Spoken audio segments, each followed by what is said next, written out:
Hey guys, Dr. Sean here with Rock Physical Therapy, and today I'm going to talk to you about 3 common misconceptions with back pain and 3 solutions that you can start today to start to resolve your pain. Misconception number 1, I should just rest. A lot of people think that when they hurt their back, they need to rest their back. In fact, some people go to the doctor and are told to rest or to stop exercising. While rest may have a time and a place in your recovery, it's not necessarily going to get you better.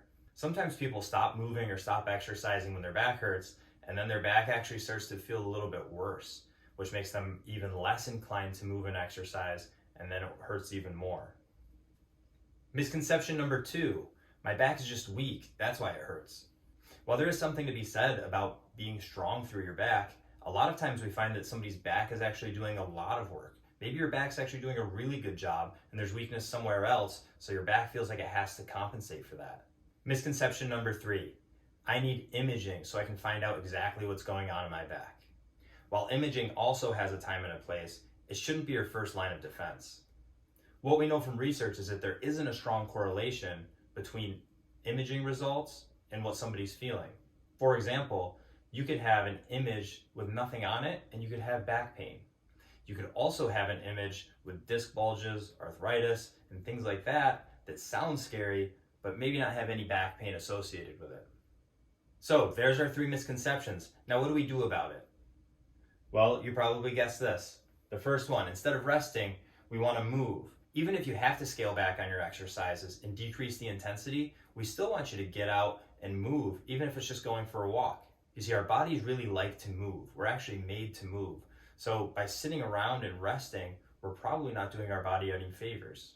The more that you can move, the more you'll prove to yourself that movement is safe and that you can handle it. This really sets you on a better path than resting, because ultimately your end goal is to continue moving and exercising, not lay around in a bed. Number 2, my back is weak. Well, we actually already talked about that maybe it's not. So we want to take a global approach. We don't just want to take a magnifying glass and zoom in on your low back alone. We want to consider every piece of you and how that ties into the function of your back. This includes the areas of your mid-back, your hips, your legs, and even down into your feet. We want to make sure that everything else is doing a really good job so that your back doesn't have to take on all the load. And our last one, we talked about how imaging may not be the best start for you. What probably is a better path is getting assessed by somebody that can help you right away, like a physical therapist.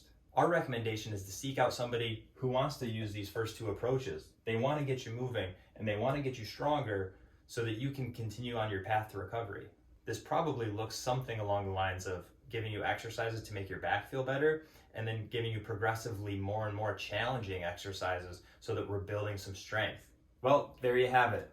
3 common misconceptions with back pain and 3 solutions that you can start right now. If you have any questions about back pain or about other injuries, feel free to reach out to us. Our email is info@rockptperformance.com.